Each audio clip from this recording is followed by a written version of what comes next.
ससुराल में बहू का पहला दिन। ओहो, आज तो मेरा ससुराल में पहला दिन है। पता नहीं ये मिठाई जैसी दिखने वाली सास अंदर से कितनी कठोर बनने वाली है। मुझे तो कुछ समझ नहीं आ रहा, ज्यादा हंसूं या थोड़ा कम हंसूं। कहीं मेरा मेकअप तो खराब नहीं हो गया। हे भगवान, कहीं मैं चुड़ैल तो नजर नहीं आ रही। एक बार शीशे में देख लेती हूँ। मनीषा वॉशरूम के बहाने अपने कमरे में चली जाती है, जिसके बाद वो अपने आप को शीशे में देखती है और कहती है, अरे मेरा मेकअप तो बिल्कुल ठीक है, शुक्र है मैं चुड़ैल नहीं लग रही। और ऊपर से ये 16 सिंगार। हे भगवान, अब मुझे रोजाना इतना ही मेकअप करके रहना पड़ेगा। तभी तनीषा की ननद आती है और उससे कहती है, अरे तनीषा भाभी, अभी तक आप इन्हीं कपड़ों में हो? अरे जल्दी से कपड़े चेंज कर लो, आपको पता है ना आपकी और भैया की रस्में शुरू होने वाली हैं। अच्छा, कोई नहीं, मैं जल्दी से तैयार हो जाती हूँ। अच्छा भाभी, मैं ये लहंगा और ज्वेलरी लेकर आई हूँ, आप ये सब पहन लेना और अच्छे से तैयार होकर बाहर आ जाना। सिमरन के जाने के बाद तनीषा लहंगा उठाती है और लहंगा उठाते ही कहती है, ये भगवान, देखो तो सही, ये 50 किलो का लहंगा और 10 किलो की ज्वेलरी। अरे मैं दुल्हन हूँ या फिर कोई अलमारी जिस पर इतना सारा सामान लादा जाएगा। तनीषा से लहंगा उठाया भी नहीं जा रहा था, लेकिन अब उसकी ससुराल का पहला दिन था तो वो करती भी क्या, वो तुरंत लहंगा और ज्वेलरी पहनकर तैयार हो जाती है। तभी उसे बुलाने उसकी सास केसरी आ जाती है। अरे बहू, अभी तक तैयार नहीं हुई? ओहो, देखो तो जरा, मेरी बहू एकदम चांद का टुकड़ा लग रही है इस लहंगे में। अरे इन गहनों ने तो तेरी खूबसूरती को 4 चांद लगा दिए। ला तेरी नजर उतार दूं। हे भगवान, देखो तो सही, यहाँ मैं इतना भारी लहंगा और गहने पहनकर धरती के अंदर धंसने वाली हूँ और इन्हें मेरी नजर उतारने की पड़ी है। बेचारी तनीषा जैसे तैसे करके अपना लहंगा और चुन्नी संभालती है और मेहमानों के सामने पहुंच जाती है, जहां उसे देखते ही सभी लड़कियां उसके साथ सेल्फी लेने लगती हैं। ये सब देखकर ममता कहती है, अरे लड़कियों, बस करो, क्यों परेशान कर रही हो हमारी बहू रानी को? अरे बहू, क्या बात है, ससुराल में पहले दिन पर ही तेरा चेहरा उतरा उतरा नजर आ रहा है। अरे शादी करना कोई मामूली बात थोड़ी है। इतनी सारी रस्में होती हैं, रिवाज होते हैं। अब ऐसे में बेचारी का मुंह नहीं लटकेगा तो और क्या होगा। ओहो सासू माँ जी, आपने तो मेरा दिल ही जीत लिया। लगता है इस घर में केवल आप ही हैं मुझे समझने वाली। अपनी सास का ऐसा व्यवहार देखकर तनीषा को थोड़ी शांति होती है, लेकिन तभी सिमरन रस्म स्टार्ट होने से पहले ही कहती है, अरे ये क्या भाभी, अभी तो आपने हमें अपने मायके से लाया हुआ सामान भी नहीं दिखाया। पहले हमारी पसंद की चीजें तो दे दो। वैसे आपकी मांग में ये सजा हुआ टीका मुझे बहुत प्यारा लग रहा है। अरे नहीं, ये तो मेरी माँ की आखिरी निशानी है सिमरन, तुम इससे मत मांगना। आप एक काम कीजिए, मुझे अपनी मांग का टीका ही दे दीजिए। लेकिन ये तो मेरी माँ की आखिरी निशानी है, ये मैं तुम्हें कैसे दे दूं? तभी वहां पर आकाश आता है और अपनी बहन से कहता है, अरे नहीं सिमरन, तुम जानती हो ना किसी की माँ की निशानी लेना अच्छी बात नहीं होती। तो भी ठीक है भाभी, जाओ आप अपना संदूक लेकर आओ, मैं उसमें से कुछ न कुछ पसंद कर लूंगी। मगर मैं इतना भारी संदूक कैसे? तभी तनीषा की बुआ सास बोल पड़ती है, ओहो बहू, अब अपना संदूक तो दिखाओ, उसमें तो क्या क्या लेकर आई है। और तुझे तो पता है ना, संदूक से तो हम अपने ही पसंद से सामान ले सकते हैं। अरे तो मैं कौन सा रोक रही हूँ, लेकिन मैं इस हालत में अपना संदूक कैसे खोलूंगी?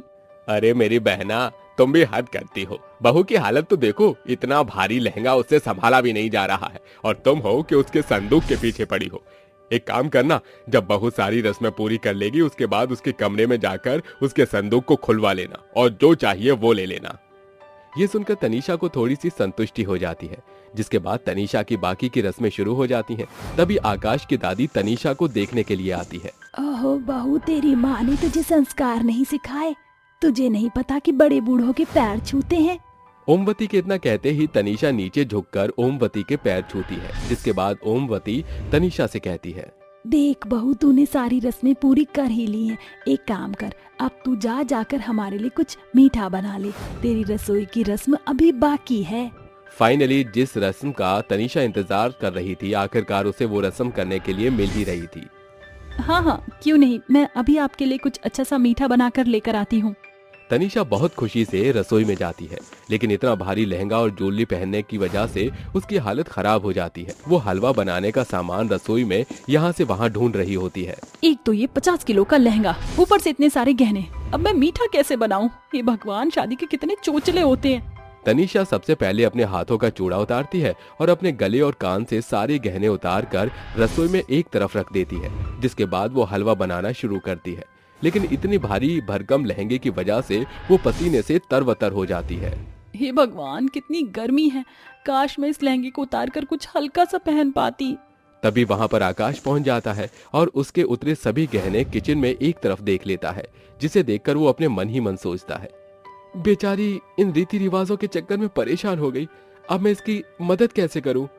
ऐसा सोचकर आकाश तनीषा से कहता है, अरे वाह, खुशबू तो बहुत अच्छी आ रही है हलवे की, वैसे तुम्हारे हाथों में जादू है, जादू।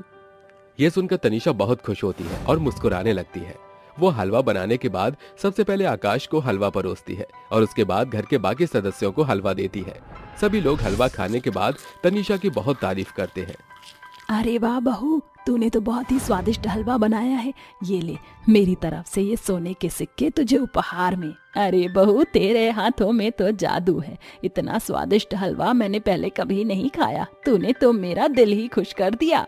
केसरी अपने गले से सोने का नेकलेस उतार कर अपनी बहू के गले में पहना देती है।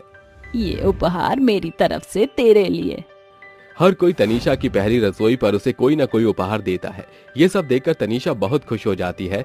तभी आकाश तनीषा से कहता है, तनीषा, तुम्हारी कमरे में तुम्हारे लिए मैंने एक सरप्राइज रखा है। जाओ, कुछ ही देर में तुम्हारे माता पिता आने वाले हैं, उससे पहले तुम वो सरप्राइज देख लो। सरप्राइज का नाम सुनते ही तनीषा का दिल गार्डन गार्डन हो जाता है और वो खुशी से अपने कमरे में जाती है, जहां उसके लिए एक बहुत प्यारी सी हल्की नेट की साड़ी रखी होती है और साथ में एक लेटर भी होता है। मेरी प्यारी बीवी, मैं जानता हूँ तुम बहुत ज्यादा थक गई हो इतना भारी भरकम लहंगा पहनकर, इसलिए मैं तुम्हारे लिए प्यारी सी सुंदर सी साड़ी लेकर आया हूँ। ये बहुत हल्की है और शाम के फंक्शन में भी बहुत प्यारी लगेगी। अपने पति का इतना सारा सरप्राइज देखकर तनीषा बहुत खुश हो जाती है। वो लहंगा उतार कर अपने पति की दी हुई साड़ी पहन लेती है, जिसके बाद वो बहुत प्यारी लगने लगती है। शाम के फंक्शन में वो आराम से सबसे घुल मिल जाती है और सबके साथ बहुत अच्छे से एंजॉय भी करती है। तो ये था हमारी बहू का ससुराल में पहला दिन। इस कहानी को देखने के बाद सभी ने तनीषा की जगह अपने आप को जरूर रखा होगा। आपका ससुराल में पहला दिन कैसा रहा, हमें कमेंट में जरूर बताइएगा। जुगाड़ू बहू की रसोई। सुबह सुबह कांताबाई घर की साफ सफाई करने के बाद रसोई की साफ सफाई करने के लिए रसोई की तरफ जा रही होती है। तभी वहां तनिष्का आती है और कांताबाई को रसोई में जाते हुए रोक कर कहती है, अरे कांताबाई, कहाँ चली जा रही हो? मेरी रसोई में जाने की आपको कोई आवश्यकता नहीं है। लेकिन मालकिन, रसोई में नहीं जाऊंगी तो रसोई की सफाई कैसे होगी? देखो, अभी तो घर में मैं आ गई हूँ, तो तुम्हें इस घर में रसोई की साफ सफाई करने की कोई जरूरत नहीं है। तुम्हें जहाँ साफ सफाई करनी है वहाँ करो। रसोई की साफ सफाई मैं खुद कर लूंगी। ऐसा कहकर तनिष्का कांताबाई को वहां से भगा देती है, जिसके बाद तनिष्का रसोई में जाती है और रसोई की हालत देखकर कहती है, हे भगवान, ये क्या हाल मचा रखा है मेरी सासू माँ ने रसोई का। भला इस तरह रसोई की हालत कोई रखता है क्या? ऐसा लग रहा है जैसे मैं रसोई में नहीं, किसी कूड़े कचरे में आकर खड़ी हूँ। अरे बहू, तूने तो रसोई को बहुत अच्छे से चमका रखा है। आज तो लग ही नहीं रहा कि मैं अपनी रसोई में हूँ। हाँ हाँ, आपको क्यों लगेगा? वैसे माँ जी, रसोई में आने से पहले आप नहाई थी या नहीं? अरे बहू, रसोई में आने के लिए नहाने का क्या ताल्लुक है? अरे माँ जी, पूरा ताल्लुक है। रसोई एकदम साफ सुथरी पवित्र जगह है, जहाँ हमें नहाए धोए बिना नहीं जाना चाहिए। इसका मतलब आप नहाई नहीं हो। जाओ, पहले नहा लो, उसके बाद रसोई में आना। तनिष्का अपनी सास को पहले ही दिन पर रसोई से बाहर निकाल देती है। ये सब देखकर मेघा को थोड़ा अजीब सा लगता है और वो अपने आप से कहती है, हे भगवान, ये सब बहू को क्या हो गया है? इसके ऊपर तो रसोई का कोई भूत सवार है। बेचारी मेघा हॉल में जाकर टीवी देखने लगती है, जिसके बाद कुछ ही देर में तनिष्का रसोई से स्वादिष्ट खाना पकाकर खाने की टेबल पर लगा देती है और मेघा के पास जाकर उससे कहती है, अरे माँ जी, चलिए मैंने खाना बना दिया है, आप आकर खा लीजिए। तुषार जी भी आते ही होंगे। तनिष्का अपनी सास और अपने पति तुषार को खाना परोसती है। जैसे ही तुषार और उसकी सास खाना खाते हैं, उन्हें खाना बहुत ज्यादा स्वादिष्ट लगता है और वो तनिष्का की तारीफ में कहते हैं, अरे वाह बहू, क्या बात है, तेरे हाथों में तो जादू है। चलो अच्छी बात है, कम से कम अब मुझे रसोई की चिंता तो नहीं होगी। अब मेरी बहू अपने आप रसोई संभाल लेगी। अरे तनिष्का, इतना अच्छा खाना बनाना तुमने कहाँ से सीखा? बस यही तो मेरा सबसे फेवरेट काम है, एक रसोई को अच्छे से संभाल कर रखना और स्वादिष्ट स्वादिष्ट खाना बनाना। वो सभी अच्छे से खाना खा लेते हैं, जिसके बाद तुषार अपनी ड्यूटी पर चला जाता है और मेघा अपने कमरे में। अरे ये क्या, मैं तो कमरे में दवाई खाने आई थी, लेकिन यहाँ तो पानी ही नहीं है। चलो रसोई में जाकर पानी ले आती हूँ। मेघा रसोई में जाकर पानी लेने लगती है। तभी वहाँ पर तनिष्का आ जाती है और अपनी सास को रसोई में देखकर गुस्से से कहती है, अरे ये क्या माँ जी, आप बिना बताए रसोई में आ गई और आपने अभी तक सुबह से नहाया भी नहीं है। मैंने आपको कहा था ना, बिना नहाए रसोई में मत आना। अरे बहू, मैं तो पानी लेने आई थी और फिर ये कहाँ लिखा है कि बिना नहाए रसोई में नहीं आ सकती। देखो माँ जी, आज के बाद आप बिना नहाए कभी भी रसोई में कदम नहीं रखोगी। ऐसा कहकर तनिष्का गुस्से से अपने कमरे में चली जाती है। आखिर बहू को हुआ क्या है, मुझे तो कुछ समझ ही नहीं आ रहा।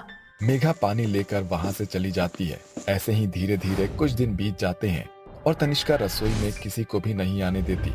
एक दिन मेघा का करेले खाने का बहुत मन होता है। आज तो मैं अपने हाथों से करेले बनाऊंगी। बहुत समय हो गए हैं अपने हाथों के करेले खाए हुए। मेघा रसोई में जाकर करेले छीलती है और उनकी सब्जी बनाने लगती है। रसोई में सब्जी बनाने के चलते चारों तरफ रसोई फैला देती है। जैसे ही तनिष्का रसोई में आकर रसोई की हालत देखती है, वो अपनी सास से कहती है, अरे माँ जी, आपने ये सब क्या कर दिया? आपने तो पूरी रसोई को तहस नहस कर दिया। मुझे पूरी रसोई की शुद्धिकरण करनी होगी। और ये क्या है? छी छी छी, आप मेरी रसोई में ये क्या बना रही हो? अरे बहू, ऐसे मुंह क्यों चढ़ा रही है? मैं तो अपने लिए करेले बना रही थी। हे भगवान, छी छी छी। अरे माँ जी, करेले कौन खाता है? अरे बहू, करेले तो खाने की ही चीज है। तुझे क्या पता कितनी सेहतमंद सब्जी है करेला। देखिए माँ जी, मैं कुछ नहीं जानती। अगर आप करेले बना रही हो तो अब आप मेरी रसोई को अच्छे से साफ भी करेंगी। मैं अपनी रसोई में जरा भी गंदगी पसंद नहीं कर सकती। अरे मेरी माँ ठीक है, मैं खुद साफ कर लूंगी। अब तो यहाँ से जाओ और मुझे चुपचाप से करेले बनाने दो।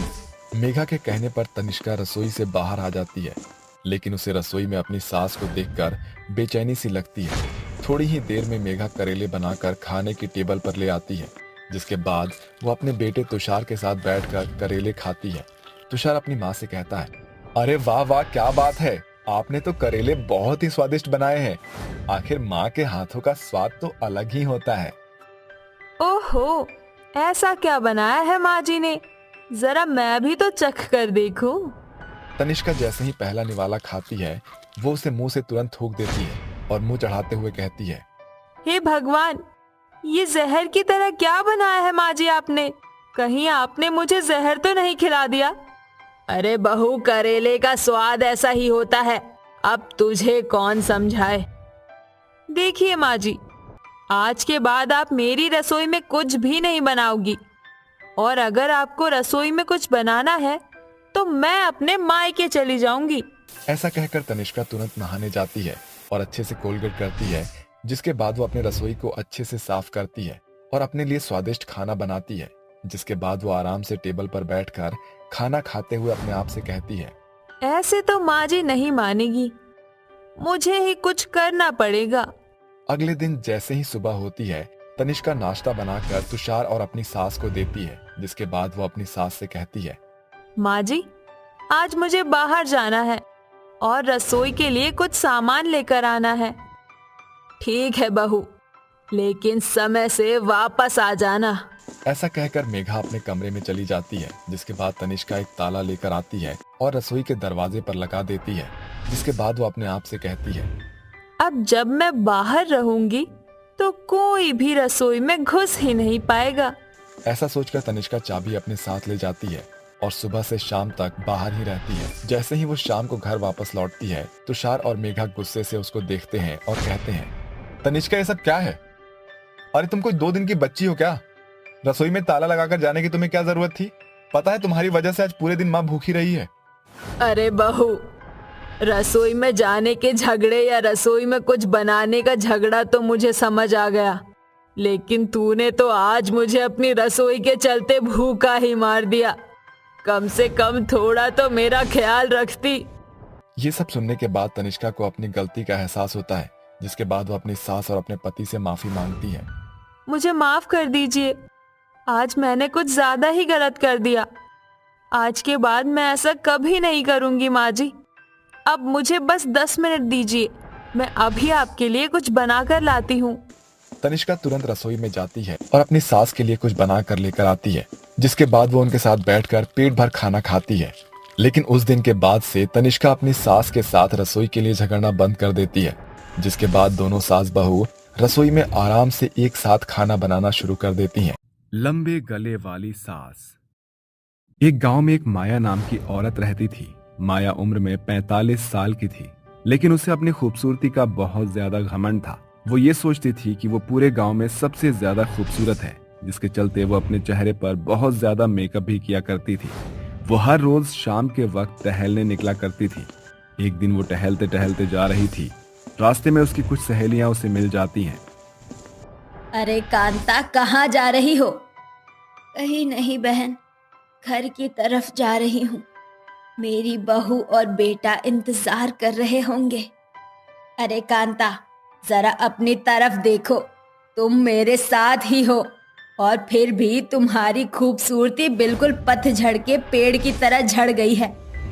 अब तो तुम्हें देखकर ऐसा लगता है जैसे तुम पोती पोता वाली हो गई हो। अरे हाँ हाँ माया बहन, तुम्हारी खूबसूरती की होड़ कोई थोड़ी ना कर सकता है। तुम इतनी खूबसूरत हो कि क्या बताऊं। अरे हाँ हाँ, ये सब तो है। आखिर मैंने अपनी खूबसूरती को ढलने थोड़ी दिया है। मेरी उम्र के हिसाब से आज भी मैं बिल्कुल जवान लगती हूँ, जवान। माया की सहेलियां उसकी बातों पर हंसने लगती है, जिसके बाद उसकी सहेलियां वहां से चली जाती हैं। माया टहलकर वापस अपने घर आ जाती है। जैसे ही विक्रम अपनी माँ माया को देखता है, वो अपनी माँ से कहता है, अरे माँ, ये क्या हालत बना रखी है आपने अपनी? इतना मेकअप और वो भी इस उम्र में। तुझे नहीं पता, ये मेकअप ही तो मेरी खूबसूरती को 4 चांद लगाता है। अब तेरी बहू की तरह तो नहीं कि इस उम्र में भी अपनी रंग रूप और रंगत को निखार नहीं सकती। माँ, कितनी बार आपको समझाया है कि किसी के ऊपर कीचड़ नहीं उछालनी चाहिए। अरे जो सच है वही तो बोल रही हूँ, मैंने कौन सा गलत कहा है कुछ? माया को अपनी खूबसूरती के ऊपर इतना ज्यादा घमंड था कि वो अपने आगे किसी को कुछ नहीं समझती थी। यहाँ तक कि वो अपनी बहू को भी अपने आगे कुछ नहीं समझती थी। वो अपनी बहू को दिन रात ताने भी दिया करती थी। ऐसे ही धीरे धीरे कुछ दिन बाद एक दिन माया फिर से टहलने जंगल में पहुंच जाती है। यहाँ पर तो कोई भी नहीं है। वैसे खूबसूरती के लिए जंगल की एकदम ताजी ताजी हवा लेनी अच्छी बात होती है। कुछ दूरी पर चलने के बाद माया को एक साधु महाराज तपस्या करते हुए नजर आते हैं। अरे वाह, देखो तो सही, सामने कौन बैठा है? तपस्या करते हुए एक साधु महाराज। क्यों ना मैं आज इनकी तपस्या भंग कर दूं, बहुत मजा आएगा। माया वहां से गुजरते हुए गाना गाने लगती है। मेरे ढोल ना सुन, मेरे प्यार की धुन, मेरे ढोल ना सुन। माया की आवाज से साधु की आंखें खुल जाती है। इसके बाद वो अपने सामने माया को देखता है और गुस्से से माया से कहता है, ये पता होने के पश्चात कि मैं यहाँ तपस्या कर रहा हूँ, उसके बाद भी तुमने यहाँ से गुजरते हुए गाना गाया और तुमने मेरी बरसों की मेहनत को एक क्षण में भंग कर दिया। ओहो साधु महाराज, भला मैं आपकी तपस्या भंग क्यों करूंगी? मैं तो इस जंगल की खूबसूरती के चलते अपने गले को थोड़ा साफ कर रही थी। मुझे क्या तुम बेवकूफ समझती हो? मैं सब जानता हूँ। अरे बड़ी बड़ी सिद्धि प्राप्त की हुई है मैंने। सब पता है मुझे कि तू किस तरह अपनी खूबसूरती का घमंड करती है। आज मैं तुझे श्राप देता हूँ कि आज के बाद जब भी तू अपनी खूबसूरती का लोगों को घमंड दिखाएगी तो तेरी गर्दन बड़ी हो जाएगी। ऐसा कहकर साधु महाराज वहां से गुस्सा होकर चले जाते हैं, जिसके बाद माया अपने आप से कहती है, अरे बेकार में ही मुझे डरा कर जा रहे हैं। ऐसा कुछ नहीं होता है। भला इस जमाने में भी किसी को श्राप चढ़ता है क्या? माया साधु की बातों को अनसुना करके वापस घर लौट आती है और घर लौटने के बाद वो अपनी बहू से कहती है, ओहो बहू, ये तूने अपनी क्या हालत बना रखी है। अरे थोड़ा तो सही से रहा कर घर में। अरे मुझे देख, मैं तुझसे कितनी खूबसूरत लगती हूँ। ऐसा लगता है इस घर की बहू तू नहीं मैं हूँ। अरे माँ जी, मैं तो बिना मेकअप किए ही ठीक हूँ। दुर्गेश्वरी ऐसा कहकर अपने कामों में लग जाती है, जिसके बाद माया अपने कमरे में जाने लगती है। लेकिन तभी उसकी गर्दन थोड़ी सी बड़ी हो जाती, जिस पर उसका जरा सा भी ध्यान नहीं होता। वहीं अगले दिन जैसे ही सवेरा होता है, वो अपनी सहेली मुमताज के घर जाती है और उससे कहती है, अरे मुमताज, तेरे चेहरे को क्या हुआ है? हे भगवान, समय से पहले ही इतनी सारी झुर्रियां आ गई है। तू तो मेरी माँ लग रही है बिल्कुल।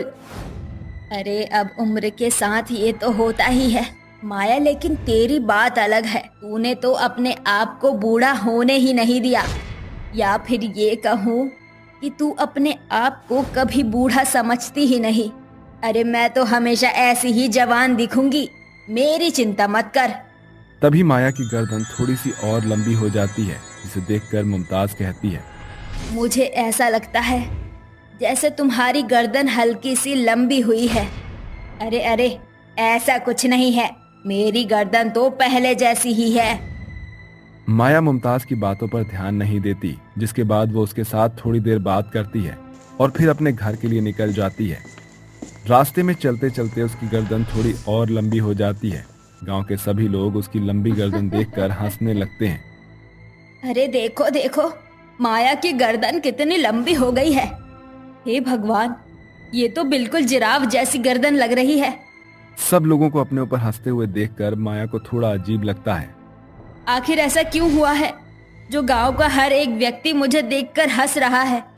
माया जैसे ही घर पहुंचती है, उसका बेटा विक्रम उसकी लंबी गर्दन को देखकर उससे कहता है, माँ आपकी गर्दन को क्या हो गया? अरे ये तो सांप की तरह निकले ही जा रही है। अरे माँ जी, आप तो बहुत भयानक लग रही हो। कहीं कोई बच्चा देख लेगा तो डर के मारे आपके सामने भी नहीं आएगा। बस कर बहू, क्या कह रही है तू? अरे मेरी गर्दन इतनी लंबी कैसे हो गई कि लोग मुझसे डरने लगेंगे? जरा मैं भी तो देखूं आखिर कितनी लंबी हो रही है।